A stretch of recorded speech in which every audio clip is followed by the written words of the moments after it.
come fly with me. For a few moments, set aside common cares and look down upon a primal world from the cockpit of an Xtreme Decathlon. We are departing from St. George Airport in southwest Utah, only a few miles from the Arizona Strip, a scarcely populated area larger than several U.S. states. It is a beautiful day for a flight with unlimited visibility.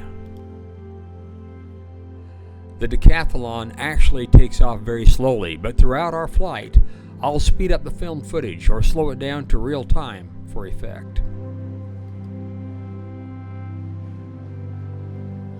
Oh, the wonder of flight in the old sense of the word, an astonishing marvel, especially when flying the Xtreme Decathlon, an aerobatic aircraft so light on the controls that it seems to respond more to thought than to touch.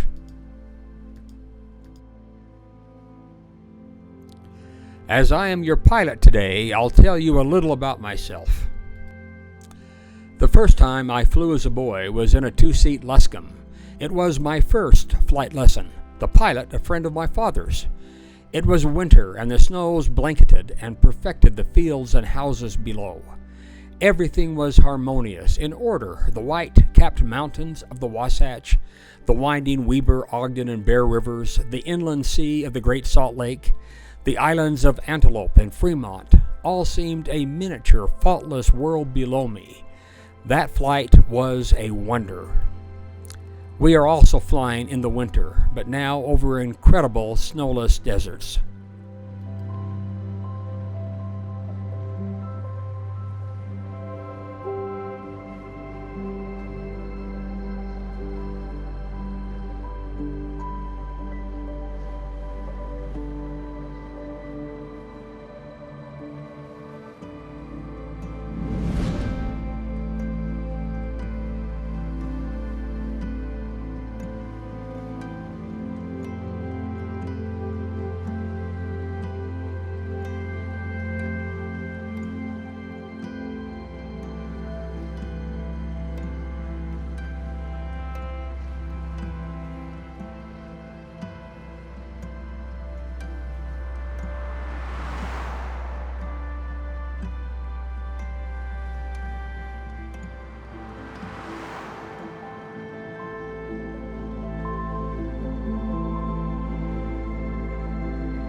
When I was 13 years of age, I began learning to fly in earnest, soloed when I was 16, a private pilot when 17, a commercial IFR pilot when 18, a flight instructor when 21, an airline transport pilot when 23.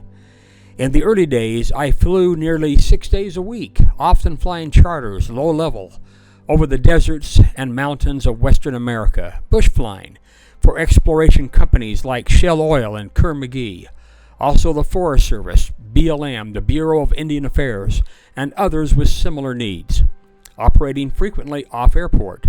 This was a sharp contrast to my later flying as an airline pilot at high altitudes in all weather to far destinations. Never do I get used to flying.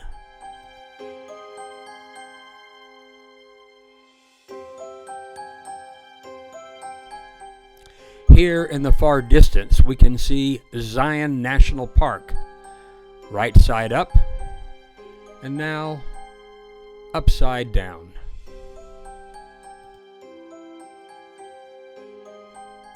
Never have I lost the awe of flight.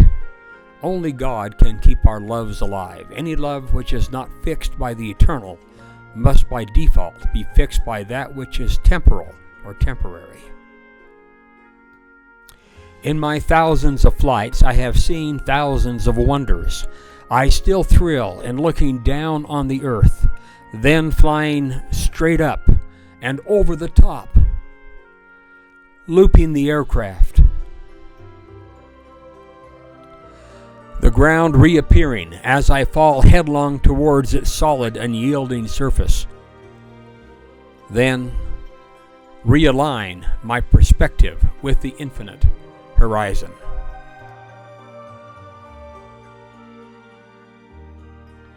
especially when I fly. I remember the words of prophets. O Lord, how excellent is thy name in all the earth. When I consider the work of thy fingers.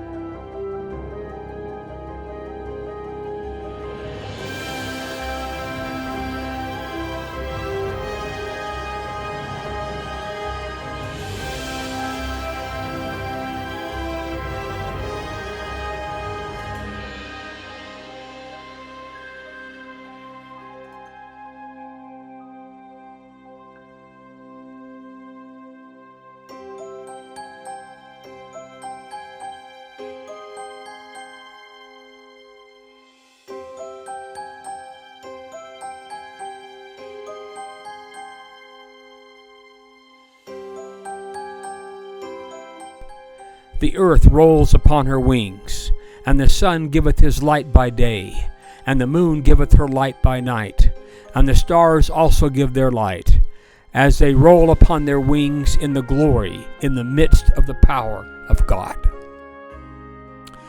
Behold, all these are kingdoms, and any man who hath seen any of these hath seen God moving in his majesty.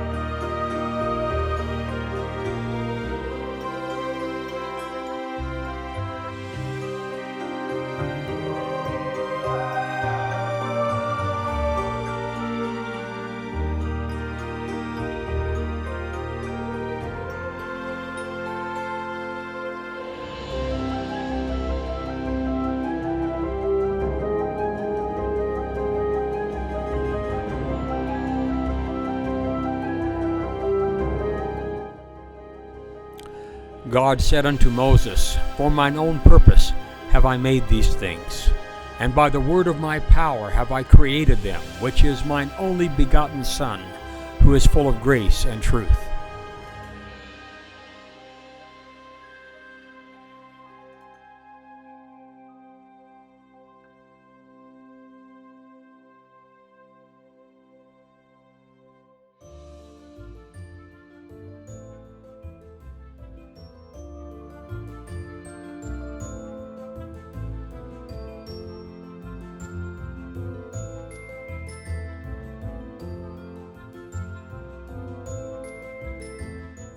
Enoch said unto the Lord, Were it possible that man could number the particles of the earth, yea, millions of earths like this, it would not be a beginning to the number of thy creations. Isaiah wrote, And the glory of the Lord shall be revealed, and all flesh shall see it together.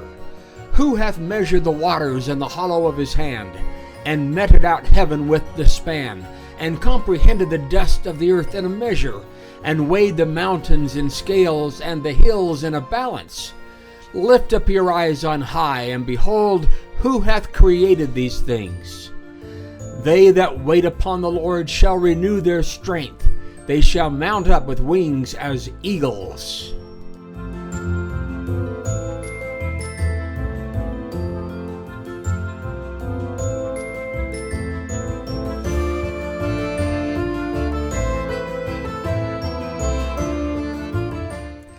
How much we need the primordial wildernesses of the earth to maintain our balance in life, to begin to understand the mysterious truths of the natural world. We need to remove ourselves from man-made chaos. The desert is not desolate. It is a realm of endless beauties, representing the early genesis of creation, revealing openly the rocky heights and sandy depths of our planet. I have spent many days exploring this vast expanse between the rim of our civilized settlements and the rim of the Grand Canyon some 100 miles to the south, both from the air and in all-terrain vehicles over countless trails. Always do I find great meaning in these adventures.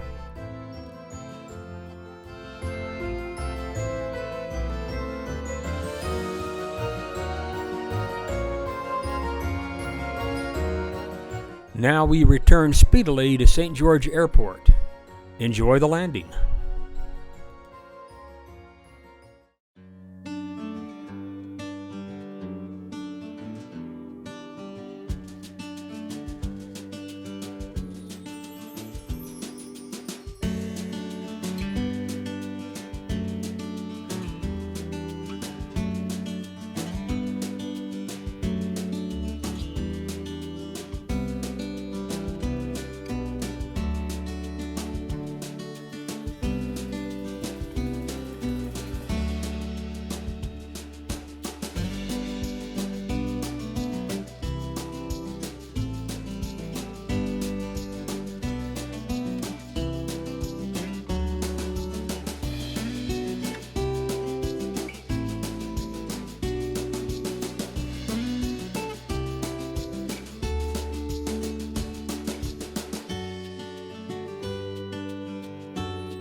I hope you've enjoyed this presentation. If so, please like and subscribe.